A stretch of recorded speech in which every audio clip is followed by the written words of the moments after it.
everyone, it's Jason Dunn from Digital Home Thoughts, and today I'm looking at the Panasonic Lumix TS1.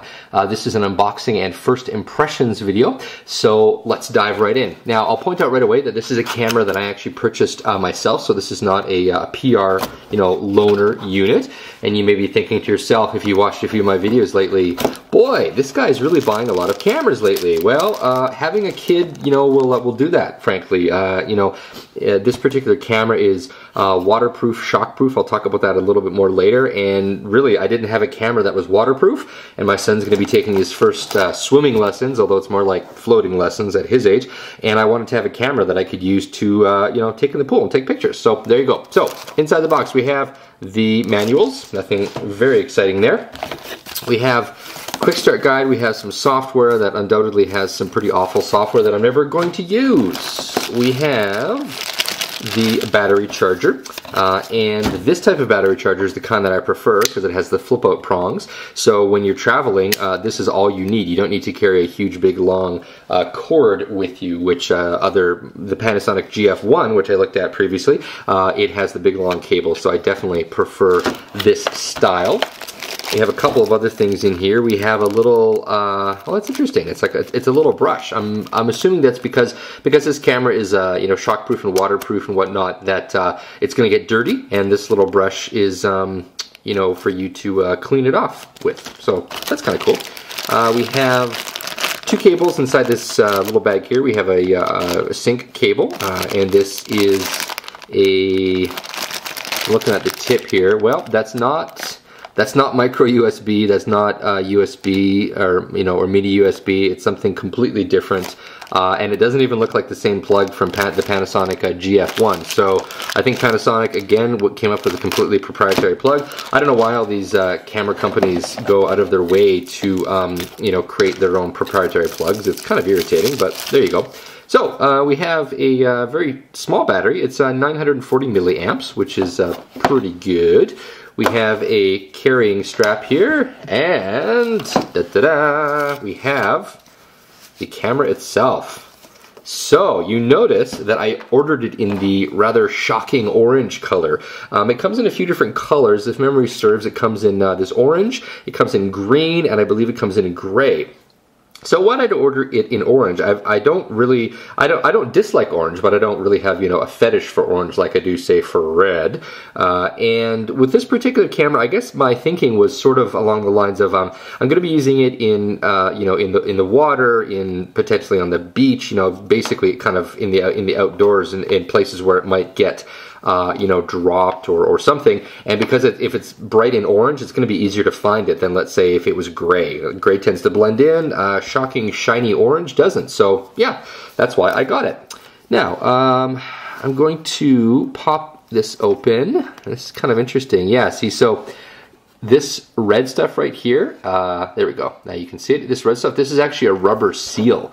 And so because, again, this camera is, waterproof and shockproof, you can't just have sort of a regular plastic. So this actually helps seal in the battery, and then there's a fairly sturdy clip here, and it's a clip that you actually have to push in to kind of release it, as opposed to some of the other ones where you might just pop it and it would open. It does have a tripod mount, which is kind of cool. It's nice to have that. Yeah, and so here's the camera. Now I'm going to get this box out of the way here, and I'll do just a really quick kind of size comparison. So this is the Panasonic ZS3 here on the left, which I've already looked at, and as you can tell, the TS1 is pretty close in size. They're very similar. The ZS3 is a little bit longer, but yeah, that's about it. Now this camera is not it's not small. This is just a little, frankly, a little piece of crap Kodak that I picked up for like 99 bucks. I just wanted to have sort of a really cheap digital camera. But the TS1 is actually not that much, bigger than it. It's a little bit bigger, but not really a lot. Not a big difference between the two is what I'm trying to spit out. So here's the camera. So it is a 12 megapixel sensor. It is shock and waterproof, as I had already mentioned. So I'm just going to rattle off a couple of the specs. So it has built-in image optical image stabilization. I'm just going to move the camera. We'll zoom in here a little bit. There we go. Yeah, so it has built-in optical image stabilization. The optical zoom is 4.6 times zoom, and it starts out at 28 millimeters. So it's not quite as wide as, like, say, a 25 millimeter, but 28 millimeters for zoom is pretty good. So it's fairly wide angle. The image sensor, it is a 1 and 2.33 thirds of an inch, essentially. Now, what does that mean? That means that this is your typical point and shoot sensor. It's not going to have, really good low light performance, but you don't tend to buy a camera like this if you're going to be doing, low light shooting. It has, so it's kind of funny. The spec sheet says that it has extra optical zoom, and it says 5.6. And basically, it's saying that you can get 9x optical zoom at under 3 megapixels. Well, all that's doing is just zooming and cropping. So that's really just kind of marketing trickery, to be honest with you. So really, what you want to do is you just want to take the picture you want, and if you need to, crop it to get closer to your subject, then that is what you end up doing. Now it is f4.9 at in terms of the focal length at 22.8 millimeters. No, I take it back. I'm kind of screwing this up. This is the focal length. Sorry, it is 4.9 up to 22.8 millimeters in terms of the focal length. Now the lens, this is a Lumix lens. Blah blah blah.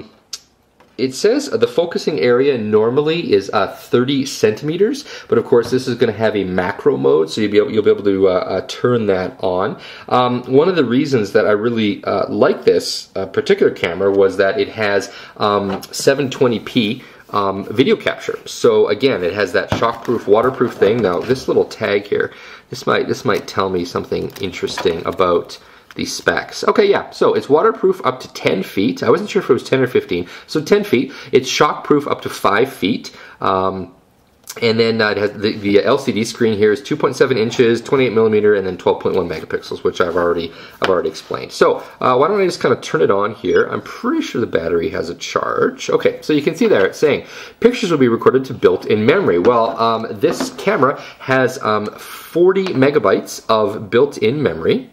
And we'll just snap a picture here. Oh, there we go, the flash triggered. Yeah, so again, because I'm familiar with Panasonic cameras, and I guess this is technically my fourth Panasonic camera, so I quite like Panasonic cameras.